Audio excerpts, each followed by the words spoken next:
o nosso foco principal vai ser esse daqui. A inclusão, depois eu volto para a questão do crédito presumido, do inciso 11 no parágrafo da Lei 9.430, ali pelo artigo 70 e poucos, esse aqui eu vou abrir para vocês, que ele traz aqui o inciso 11 dentro do, aqui ó, os 11 artigos, dentro do caput do parágrafo 3º, não poderão ser objeto de compensação. Parágrafo 3º dentro do artigo, vamos pegar o 7.4, que fala da compensação da 9.430, ele diz: não serão objeto de compensação mediante a entrega da declaração de compensação, e aí ele traz um rol de impossibilidades. E o inciso 11, ele foi incluído como o crédito de PIS e COFINS não cumulativo, ele pode ser compensado com ele mesmo, mas não pode ser mais compensado com, por exemplo, o INSS, com o Imposto de Renda, com o IPI. Ele só pode ser compensado com ele mesmo. Então vamos lá, aqui é importante, a partir de 4 de junho. Então tudo que eu fiz anteriormente está resguardado pela legislação da época, e a lei ela não pode retroagir, salvo se ela for em benefício do contribuinte. Então eu não posso atingir aqui período pretérito. O que está acontecendo aqui é importante, não é o fim da compensação, não acabou a compensação, não acabou a recuperação tributária. Eu tenho créditos de PIS e COFINS, qual que é o efeito prático? Créditos acumulados, mas eu não consigo desovar, eu não consigo consumir todo esse crédito com os meus débitos de PIS e COFINS, ainda sobra, Marcos, crédito remanescente, que decorrente da previsão legal em que permitia a manutenção e o pedido de ressarcimento, por exemplo, que são aquelas condições que a minha saída é desonerada, esse saldo de crédito eu poderia, mediante o pedido de ressarcimento e a declaração de compensação, quitar, pagar o valor do INSS que eu tinha, por exemplo. Então vamos pegar o caso clássico. Empresas que têm as saídas desoneradas e que acumulam créditos pela entrada e que não estão gerando lucro necessariamente e que não paga IPI, principalmente o pessoal do segmento alimentício que praticamente não possui tanta tributação. Então não tem IPI, o PIS e COFINS acumula porque todas as saídas são alíquota zero, desoneradas, os próprios exportadores é um exemplo claro, e aí eu tenho crédito acumulado e eu não tenho mais outro imposto para pagar, mas eu tenho uma quantidade razoável de colaboradores. E acaba que a minha contribuição previdenciária patronal, vulgarmente conhecida popularmente como INSS, tem um valor razoável. E aí eu podia, atendendo os requisitos da legislação, pegar esse crédito que estava acumulado e compensar com esse débito. O que acontece do ponto de vista prático aqui? Melhora o fluxo de caixa. Por quê? É dinheiro que não sai do caixa da empresa, que fica preservado, e que eu consumo um dinheiro também da empresa, mas que não está no meu giro, que não está ali sendo utilizado para pagar as despesas e os custos que mantém a empresa operando. É um ganho financeiro. A impossibilidade da lei de compensar, no primeiro momento, ela não causa um prejuízo ao direito do ressarcimento. Então, o que eu tinha aqui? Uma possibilidade de acelerar a realização desse crédito mediante a compensação com outro que eu preservo o dinheiro no caixa. Mas eu consumo esse crédito. Então eu vou, quando a Receita devolver, receber menos. É uma conta corrente. Agora o seguinte, regra geral. As empresas, ficou claro aqui? Impossibilitou a compensação de créditos de PIS e COFINS com outros. Eu só vou poder usar esse crédito para abater meu próprio PIS e COFINS.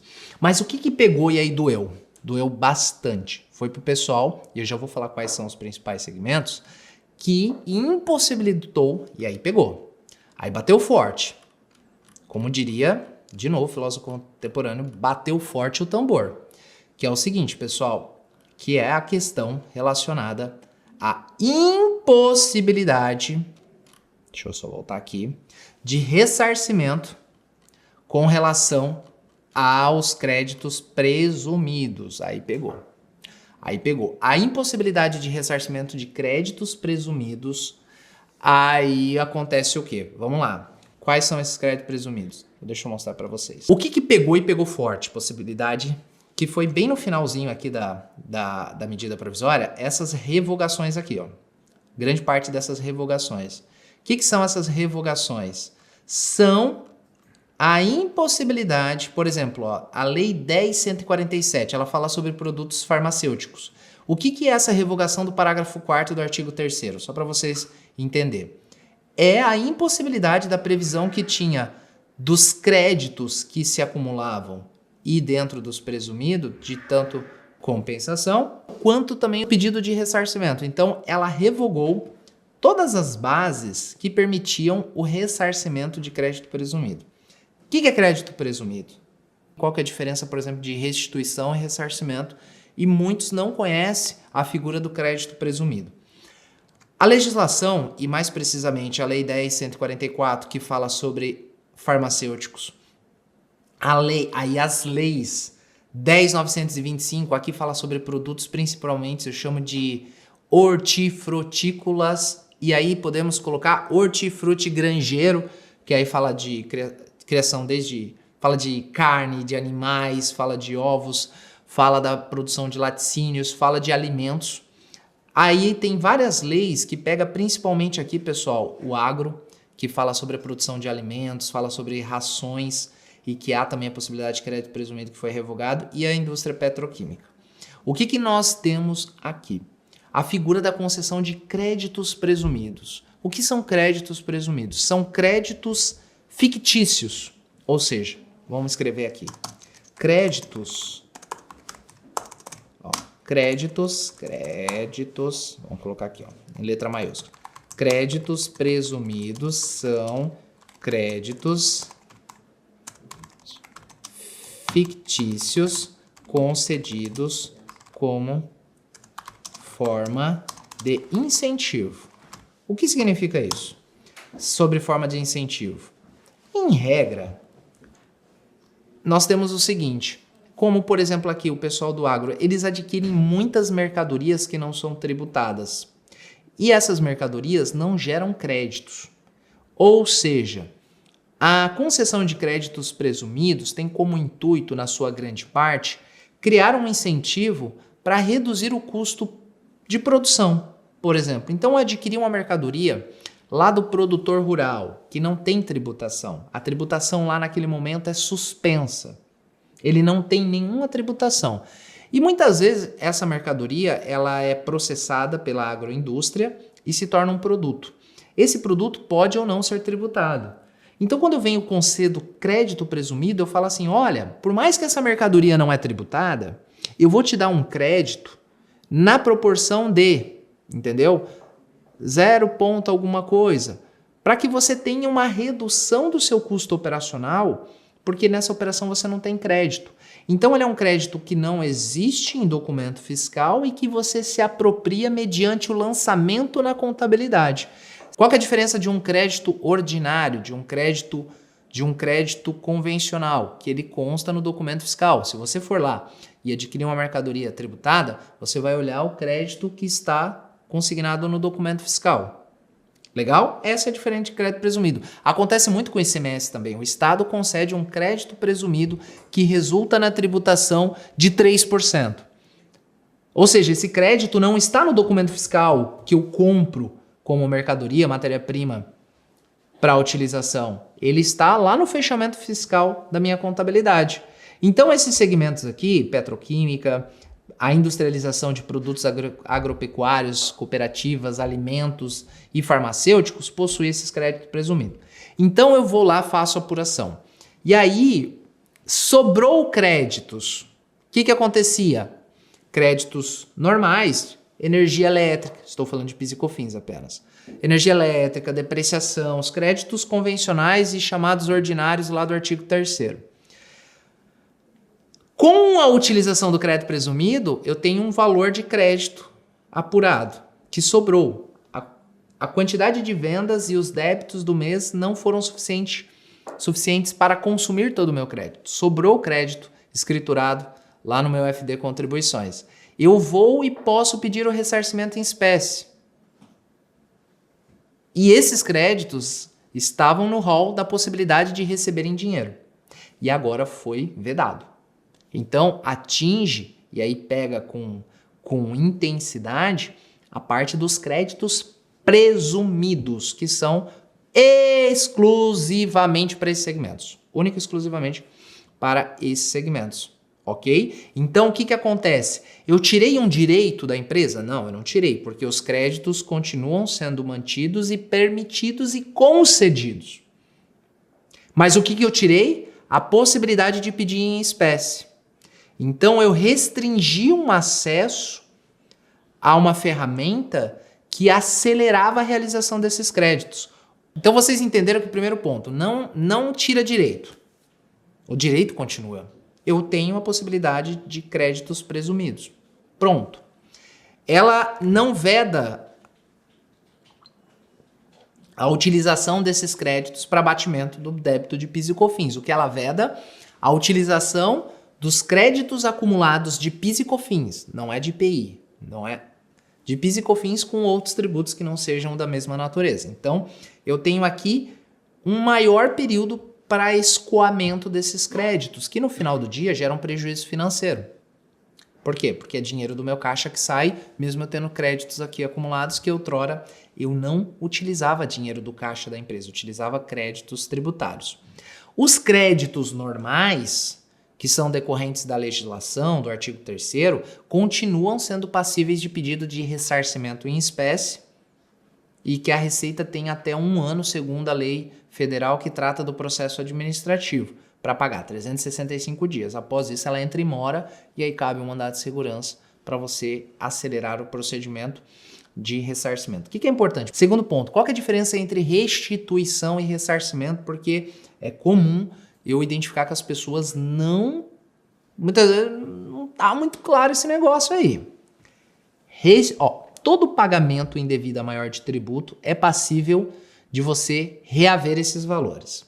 Então, quando eu pego uma guia de imposto e pago ela a mais do que ela deveria, e como que se paga mais uma guia de tributo? Em regra, de 2 maneiras. Ou eu oferecendo uma base de cálculo maior, ou eu deixando de tomar todos os créditos possíveis num tributo que é regido pela não cumulatividade. Então, como eu pago mais PIS e COFINS do que eu deveria ter pago? Ou eu ofereci uma operação que não era tributada, a tributação, ou eu não tomei os créditos que eu deveria ter tomado, todos. Como, por exemplo, eu tributei PIS e COFINS, sobre exportações. Não deveria. Exportações não são tributadas pelo PIS e COFINS. Eu gerei uma guia a maior do que eu deveria e paguei. Ou oferecer outra situação, uma outra operação que não é tributada pelo PIS e COFINS. Ou eu deixar, e o que é mais comum, de tomar todos os créditos passíveis na legislação. Vai gerar também menos créditos, uma guia maior de PIS e COFINS a pagar. Quando eu pago um tributo a maior indevidamente, eu posso, no prazo de 5 anos, artigo 165 combinado com 168 do CTN, reaver esse valor, através do fenômeno da restituição em virtude de um pagamento indevido ou a maior. Eu paguei o que eu não deveria ou paguei aquilo que eu deveria a mais. Então eu vou lá e faço um pedido de restituição. Restituição é quando eu pago aquilo que eu não deveria. O ressarcimento ele é diferente. Ele é quase um incentivo ao ponto das empresas que têm saídas desoneradas, mas possui a manutenção de crédito permitida pela legislação. Então, na não cumulatividade, eu tenho mais crédito que débito e eu começo a acumular esse crédito. E aí a legislação fala, olha, se é decorrente dessas operações, porque não basta a empresa ter crédito acumulado de PIS e COFINS, porque muitas vezes ela tem crédito acumulado de PIS e COFINS por conhecido somebody love. Somebody love. Então, se todas as saídas são tributadas e ela está gerando crédito acumulado, não preciso falar o que está acontecendo. Essa operação não pode pedir ressarcimento. É possível pedir ressarcimento quando as saídas são desoneradas, que aí é a justificativa óbvia do acúmulo de crédito. Então, necessariamente, eu não tenho imposto pago aqui. Eu não paguei nada a mais. Mas, por uma previsão legal, eu posso pedir o ressarcimento. Entendeu? Ressarcimentos são créditos acumulados e que eu posso fazer a compensação também, podia, até então, cruzada, e pedir ressarcimento, que a Receita vai devolver em dinheiro. Então, a diferença de restituição, quando eu tenho pagamentos, e de ressarcimento, quando são créditos. Mas pode ter, em alguns meses, pagamento? Pode, mas não é tão comum. Eu só tenho créditos acumulados. Então, nesse caso, o que aconteceu? Não foi restringido, não acabou o direito à compensação, mas ela restringiu ao ponto que, segundo o estudo, pode levar 5 anos o crédito que eu talvez desovaria ele, utilizaria ele em 1 ano, mas eu não concordo com esse estudo. Conhecendo os patamares, eu acredito que vai muito mais tempo. Então lá, resumo da ópera. Crédito de PIS e COFINS acumulado em decorrência de empresas que têm as saídas não tributadas não pode compensar com outros tributos, só com ele mesmo, ok? O agro, único e exclusivamente, e os farmacêuticos e o petroquímico que possui créditos presumidos, que são créditos adicionais, não pode pedir em dinheiro mais esses créditos presumidos. Ele pode pedir os outros créditos, mas o presumido tem que ficar de fora, ok? E não atinge as empresas que têm créditos tradicionais, créditos ordinários, ou aqueles que não decorrem de créditos presumidos.